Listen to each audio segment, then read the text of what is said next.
Je suis rentré à la maison pour Noël, mais ma place à table avait disparu. C'est seulement pour la famille proche, a dit maman en mettant une assiette pour le fiancé de ma sœur. Je suis parti et j'ai discrètement arrêté les virements pour le loyer et les remboursements de prêts. À 8h20 du matin, 32 messages furieux, tous en lettres capitales, et 40 minutes plus tard, on a frappé fort à la porte. C'était le plus triste des Noëls, non pas parce que quelque chose de tragique s'était produit. Non pas parce que j'étais bloqué, malade ou que j'avais le cœur brisé, mais parce que j'avais conduit 20 minutes dans la neige pour retourner à la maison où j'avais grandi, pensant que j'avais toujours une place à table, et ce n'était pas le cas. Nous vivons tous à Montréal. La neige fait simplement partie de la vie ici. On n'annule pas ses projets à cause de ça. On se couvre bien, on gratte le givre du pare-brise, et on y va. J'ai grandi en apprenant à freiner avant les virages et à contrebraquer dans un dérapage avant même d'avoir mon permis de conduire.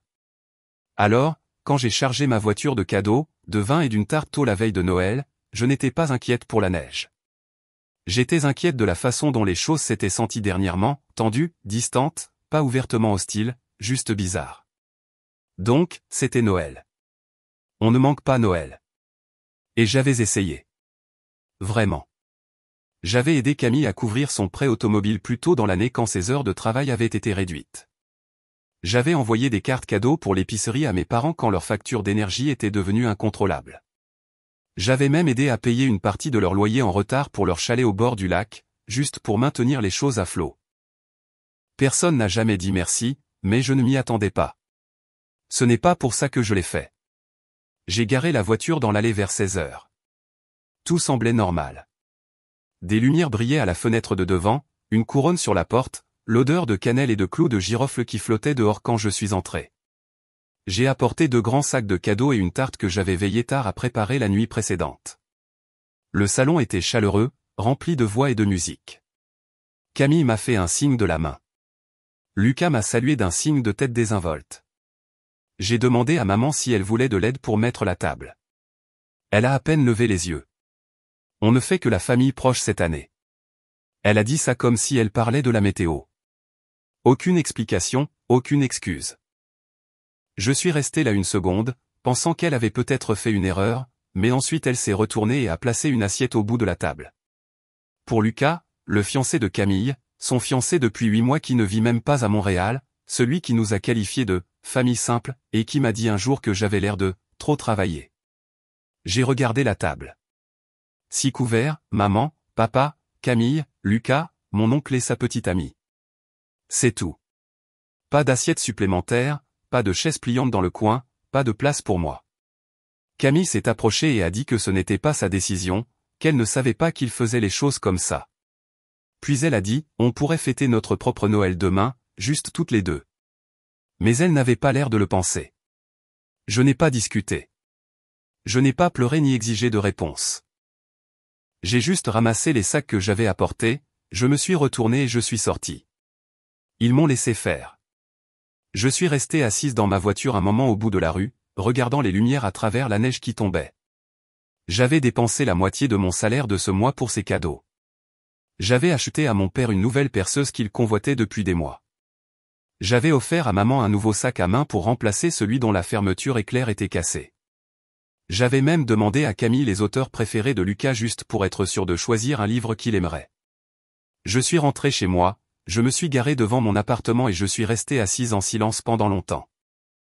Je ne savais pas ce qui faisait le plus mal, le fait qu'il ne voulait pas de moi, ou le fait qu'il pensait que ça ne me dérangerait pas. Vers minuit, j'ai ouvert mon ordinateur portable et j'ai commencé à tout annuler. L'aide de 550 € par mois pour le loyer que j'envoyais à mes parents? Fini. Les paiements du prêt auto de Camille que je couvrais discrètement depuis juillet? Terminé. Le compte Amazon Prime qu'ils partageaient tous sous mon nom? Annulé. Mon nom était aussi sur le compte Canal+. C'était le suivant. Aucun avertissement, aucun message. J'ai juste appuyé sur l'interrupteur et je suis allé me coucher. Le lendemain matin, à exactement 8h20, mon téléphone a vibré, 32 messages, tous en lettres capitales, tous de ma mère et de Camille. Et 40 minutes plus tard, on a frappé un coup fort et régulier à ma porte d'entrée. Je n'ai pas répondu. Je suis juste resté assise à boire mon café et à écouter, car je savais que ce n'était pas fini. Loin de là. Les coups n'ont pas cessé.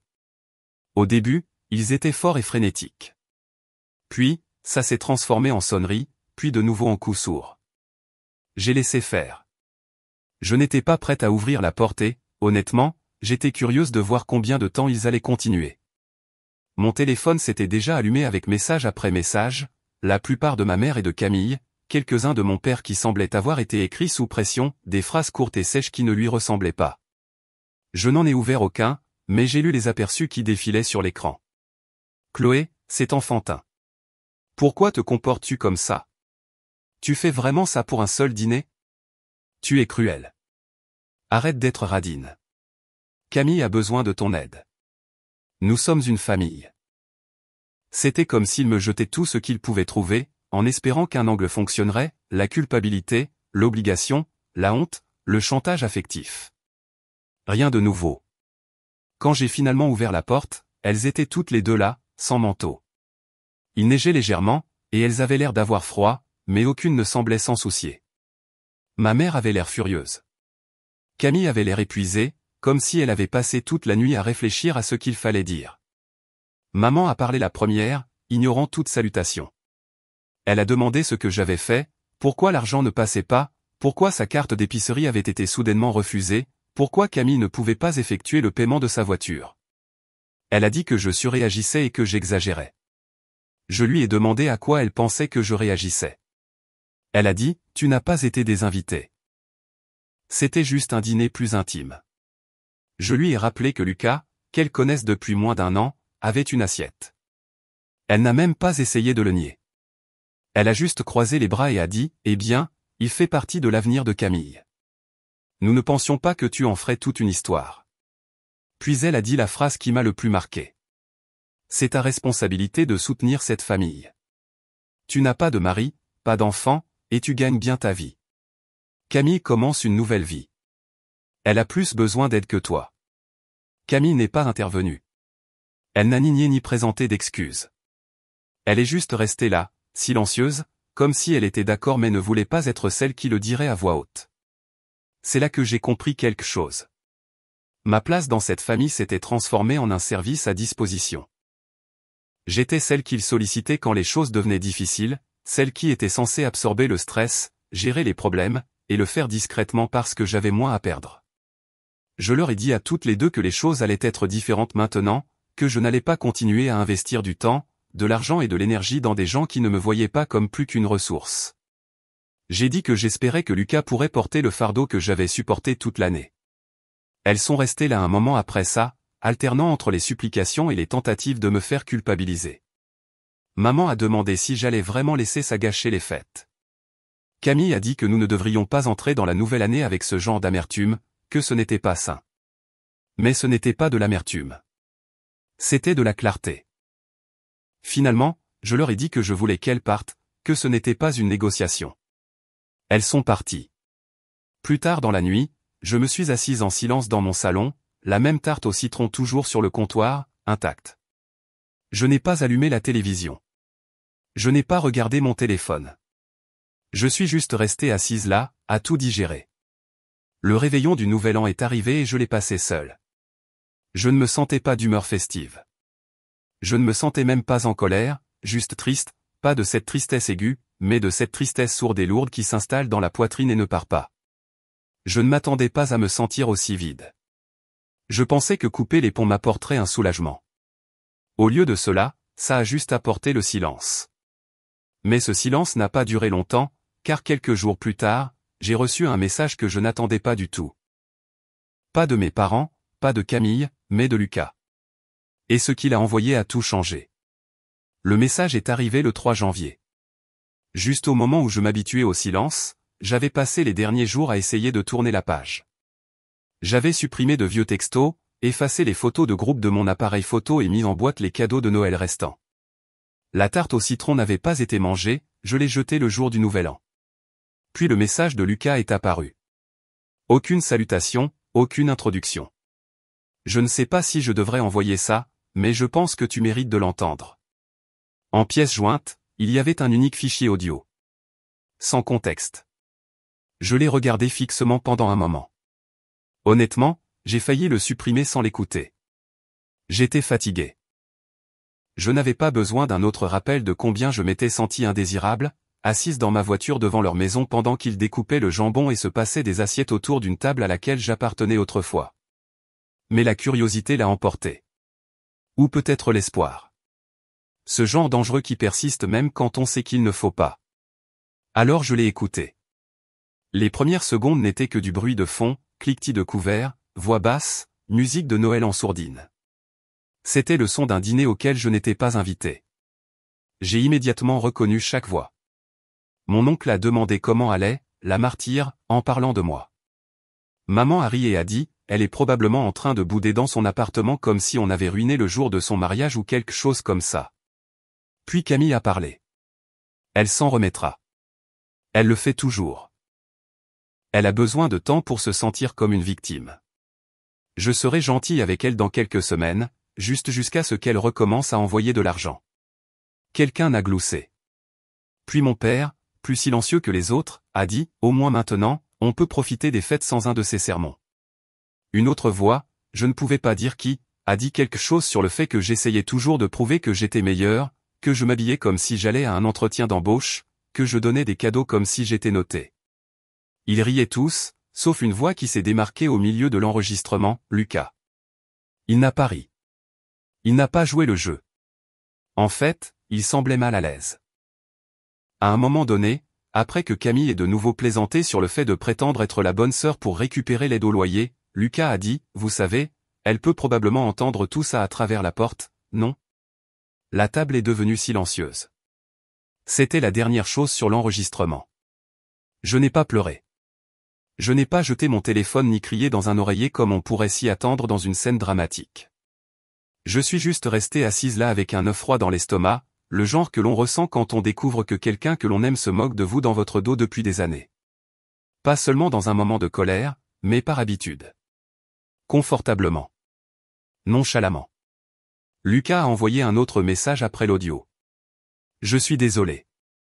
Je ne savais pas qu'il parlait de toi comme ça. Je l'ai enregistré parce que ça me semblait mal. Je ne pensais pas qu'ils seraient comme ça en face de toi, mais j'ai réalisé qu'ils le sont probablement, juste plus discrètement. J'ai dit à Camille après que ce qu'elle avait dit était déplacé. On s'est disputé. J'ai déménagé dans la chambre d'amis après le Nouvel An. C'est gênant depuis. Je n'ai pas répondu. Pas tout de suite. Je ne savais pas quoi dire. Il n'était pas obligé d'envoyer cet enregistrement. Il aurait pu se taire et rester neutre. Il ne l'a pas fait. Et même si je ne faisais pas encore entièrement confiance à ses motivations, ce moment m'a dit qu'il était, au minimum, un être humain avec une conscience, ce qui était plus que ce que je pouvais dire du reste d'entre eux. Au cours des jours suivants, je suis allé plus loin que je ne le pensais. Je les ai retirés de mes contacts d'urgence, je les ai empêchés de voir mon calendrier et mon partage de position. Je les ai supprimés de mon compte Amazon partagé, j'ai changé mes mots de passe de streaming et j'ai supprimé l'accès à tout ce que j'avais autrefois mis en place pour leur commodité. Le coup de grâce est venu quelques jours plus tard, lorsque Camille m'a envoyé un message. Aucune excuse, aucune référence à ce qui s'était passé. Juste une ligne. Salut, peux-tu réactiver les paiements de loyer? On est un peu en retard. C'était tout. Pas de, comment vas-tu? Pas de, je suis désolé pour ce que j'ai dit. Juste une demande directe comme si j'étais un service client dont elle avait besoin. J'ai fixé le message pendant une minute entière, puis j'ai fermé l'application et supprimé la conversation. Je n'ai jamais répondu. Je ne sais pas si elle a réalisé que j'avais entendu l'enregistrement. Peut-être pensait-elle que je faisais juste un caprice prolongé. Peut-être qu'elle s'en fichait de toute façon. C'était la dernière fois que j'entendais parler d'elle. Mais je n'étais pas préparé à ce qui allait suivre, car moins de 2 semaines plus tard, j'ai reçu un message vocal de mon père, la voix tremblante, disant que quelque chose s'était passé à la maison, que la cuisine était détruite, qu'ils avaient besoin d'aide. Et je savais exactement ce que j'allais dire. Le message vocal est arrivé en milieu de matinée un mercredi, le 17 janvier. Le numéro n'était pas enregistré dans mon téléphone, mais j'ai reconnu la voix dès que j'ai appuyé sur lecture. C'était mon père. Il avait l'air fatigué. Pas le fatigué passif-agressif habituel auquel j'étais habitué. C'était réel, paniqué, comme s'il essayait de ne pas le montrer. Il a dit qu'il y avait eu un incendie dans la cuisine quelques nuits auparavant. Un problème électrique. La cuisinière avait court-circuité, enflammant le mur derrière elle. Les flammes s'étaient propagées rapidement. Les pompiers étaient arrivés à temps pour l'empêcher de détruire la maison, mais la cuisine était ravagée. Dégâts de fumée. Dégâts des eaux. Armoire noircie. Câblage grillé. Il ne pouvait pas cuisiner, ne pouvait pas y rester à long terme, et l'assurance faisait des difficultés. Puis il l'a dit, les mots que j'attendais depuis Noël, nous ne savons pas à qui d'autre demander. Chloé, aide-nous juste à passer le mois, s'il te plaît. Je suis resté avec ce message pendant une journée entière. À ce stade, je savais qu'il n'était pas en difficulté comme il le prétendait. Pas entièrement. Camille venait de publier une photo avec son nouveau bébé, une Peugeot 3008 d'occasion avec un ruban rouge encore sur le capot, avec la légende « Nouvelle année, nouveau départ ». Elle avait demandé à Lucas de prendre la photo, je l'ai vu identifier dessus. Nouveau départ. Je suppose que cela n'incluait pas d'informer son propriétaire qu'elle serait en retard sur le loyer. Le lendemain matin, j'y suis allé en voiture. Pas par culpabilité. Je voulais le voir de mes propres yeux. Le quartier avait l'air pareil, juste plus gris sous toute la neige. La cour avant était ensevelie, leurs décorations de Noël pendaient encore tristement dans le froid. Personne ne les avait enlevées. Maman a ouvert la porte. Elle portait un gros pull, et elle n'a rien dit tout de suite, elle avait juste l'air surprise, puis pleine d'espoir. Je suis entré. La cuisine était exactement comme je l'imaginais, murs calcinés, armoires cassées, le plafond au-dessus taché de gris foncé. On pouvait encore sentir cette odeur âcre, humide, de plastique brûlé qui s'imprègne partout. Camille était dans les escaliers, faisant défiler son téléphone. Elle a levé les yeux quand elle m'a vu et a esquissé un sourire court et gêné. Elle portait un de mes vieux sweats à capuche, un gris avec des taches de peinture sur la manche de l'époque où j'avais aidé à repeindre la terrasse arrière. Je n'ai rien dit à ce sujet. Lucas n'était pas là. Je n'ai pas demandé où il était. Ma mère a commencé à parler rapidement, disant comment tout avait mal tourné si vite, à quel point ça avait été stressant, comment il tenait à peine le coup.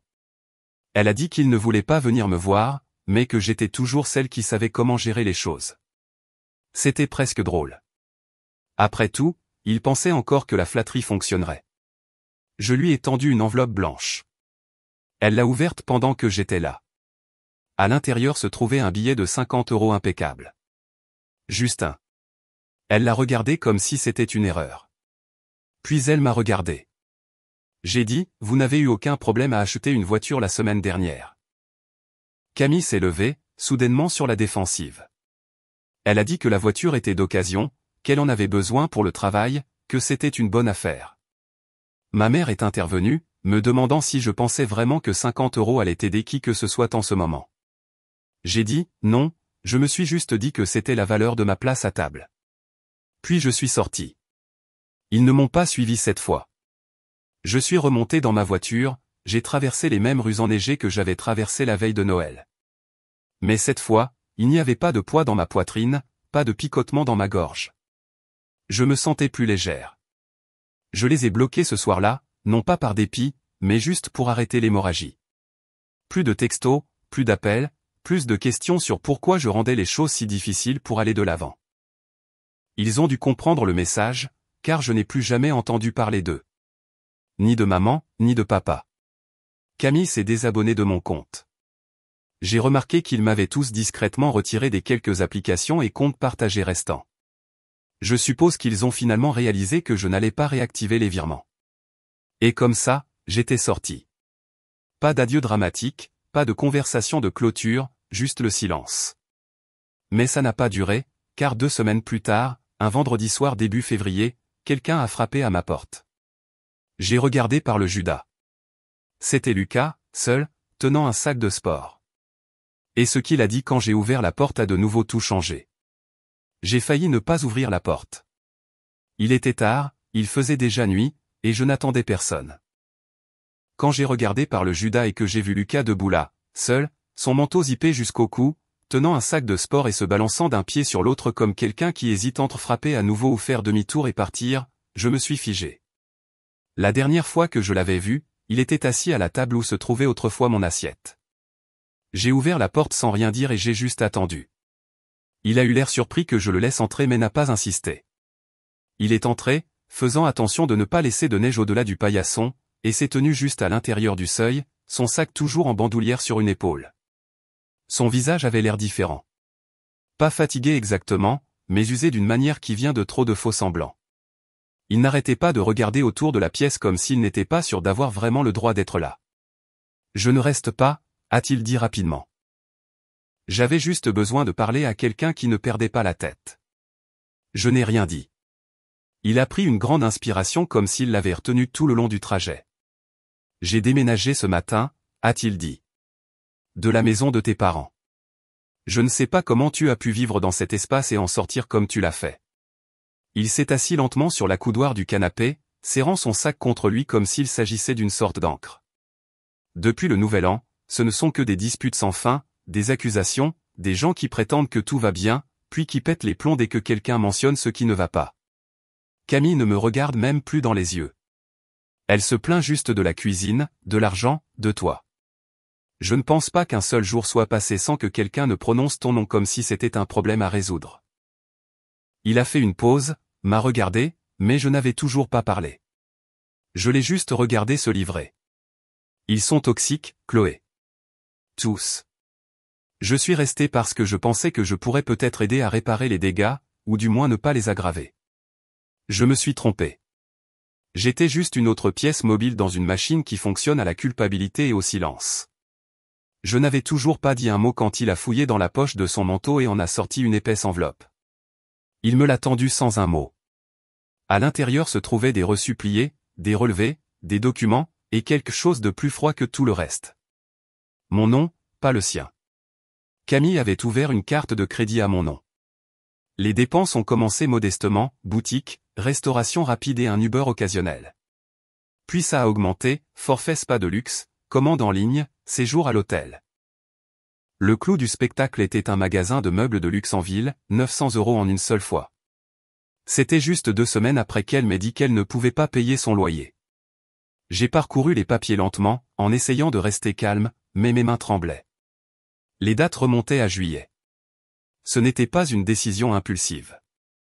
Elle faisait ça depuis des mois, discrètement, confortablement, en supposant que je ne le remarquerais jamais ou, pire, que je ne ferais rien si c'était le cas. Lucas continuait de parler, sa voix plus basse maintenant. Elle m'a dit que tu ne le découvrirais jamais, que c'était temporaire, que tu comprendrais. Et quand j'ai dit que c'était de la fraude, elle a dit que ce n'en était pas parce que tu ne porterais jamais plainte. Il a levé les yeux. Elle a dit qu'elle te connaissait, que tu ne risquerais jamais de tout faire exploser pour quelques milliers d'euros. Je n'ai même pas entendu le reste de ce qu'il a dit. Mon esprit était ailleurs, en août, quand elle était passée avec des plats à emporter en appelant ça une visite surprise. Elle m'avait demandé comment allait le travail, avait proposé d'arroser mes plantes pendant que je voyageais pour une conférence, avait dit que la complicité que nous avions lui manquait. Elle a probablement ouvert le compte cette semaine-là. Lucas s'est de nouveau levé mais n'a pas pris son sac. Je ne savais pas où aller d'autre. Je me suis dit que si tu savais, tu pourrais peut-être te protéger. Je ne voulais plus faire partie de ça. J'ai enfin parlé. Elle a volé mon nom. Il a hoché lentement la tête. Et elle l'utilise toujours. Je n'ai pas dit s'il pouvait rester ou non. Je suis juste allé à la cuisine, j'ai attrapé une couverture supplémentaire, je l'ai jetée sur le canapé, puis je suis allé dans ma chambre. Je n'ai pas dormi cette nuit-là. Je suis resté allongé dans le noir, tenant l'enveloppe, relisant chaque reçu jusqu'au lever du soleil. La trahison n'était même pas ce qui faisait le plus mal. C'était la facilité avec laquelle elle l'avait fait, comme si je n'avais jamais été sa sœur, juste une ressource avec un compte en banque et un nom qu'elle pouvait utiliser comme un double de clé. Ce matin-là, j'ai fait ce que je savais devoir faire. J'ai tout imprimé, chaque dépense, chaque reçu, chaque élément de preuve. Et puis j'ai passé 2 appels, un à la société de carte de crédit, et un à un avocat. Parce que j'avais laissé passer beaucoup de choses au nom de la paix. Mais ce n'était pas la paix. C'était la guerre. Et Camille venait de la commencer sur papier. La société de carte de crédit a traité l'affaire plus rapidement que prévu. J'ai soumis les preuves chaque reçu que Lucas m'avait donné, chaque notification par courriel que Camille avait dû oublier de supprimer, chaque transaction à mon nom et en quelques jours, le compte a été gelé et marqué pour enquête. Je pensais qu'il y aurait plus de résistance, plus de paperasse. Mais apparemment, ce genre de choses n'était pas rare. Ce qui était rare, selon la femme au téléphone, c'est que le voleur soit un membre de la fratrie. Elle m'a demandé si je voulais porter plainte. Je n'ai pas répondu tout de suite. J'ai dit que j'avais besoin de quelques jours, mais je connaissais déjà la réponse. J'ai appelé un avocat, un ami d'un ami, calme, professionnel, qui n'a pas sourcillé quand je lui ai dit que c'était ma sœur. Il m'a guidé à chaque étape, usurpation d'identité, fraude financière, restitution. La paperasse était longue mais simple. Tout ce que j'avais évité de faire pendant des années fixer des limites, me protéger est soudainement devenu facile sous forme légale. Ce week-end-là, les retombées ont commencé. D'abord, il y a eu les numéros inconnus, textos, appels, courriels, certains prétendant être neutres, d'autres clairement de Camille utilisant de nouveaux numéros pour contourner mes blocages. Son premier message disait qu'elle était désolée, que les choses s'étaient compliquées. Puis elle a changé de ton, disant qu'elle avait l'intention de tout rembourser, qu'elle était juste dépassée, que l'incendie avait tout changé et qu'elle avait plus que jamais besoin de soutien. Du soutien, pas du pardon. Pas de responsabilité. Juste plus de soutien, plus d'argent. Puis elle a dit que j'allais trop loin, que je tournais le dos à ma famille pour un malentendu. Un malentendu ne coûte pas plus de 7 000 €. Ma mère a été la suivante. Elle a laissé un long message vocal, émotif et décousu. Elle a commencé en essayant de paraître calme, puis a commencé à élever la voix à mi-chemin. Elle a dit que c'était mal de ma part d'impliquer des avocats, que j'étais vindicative et ingrate, que Camille avait fait une erreur mais que j'avais empiré les choses.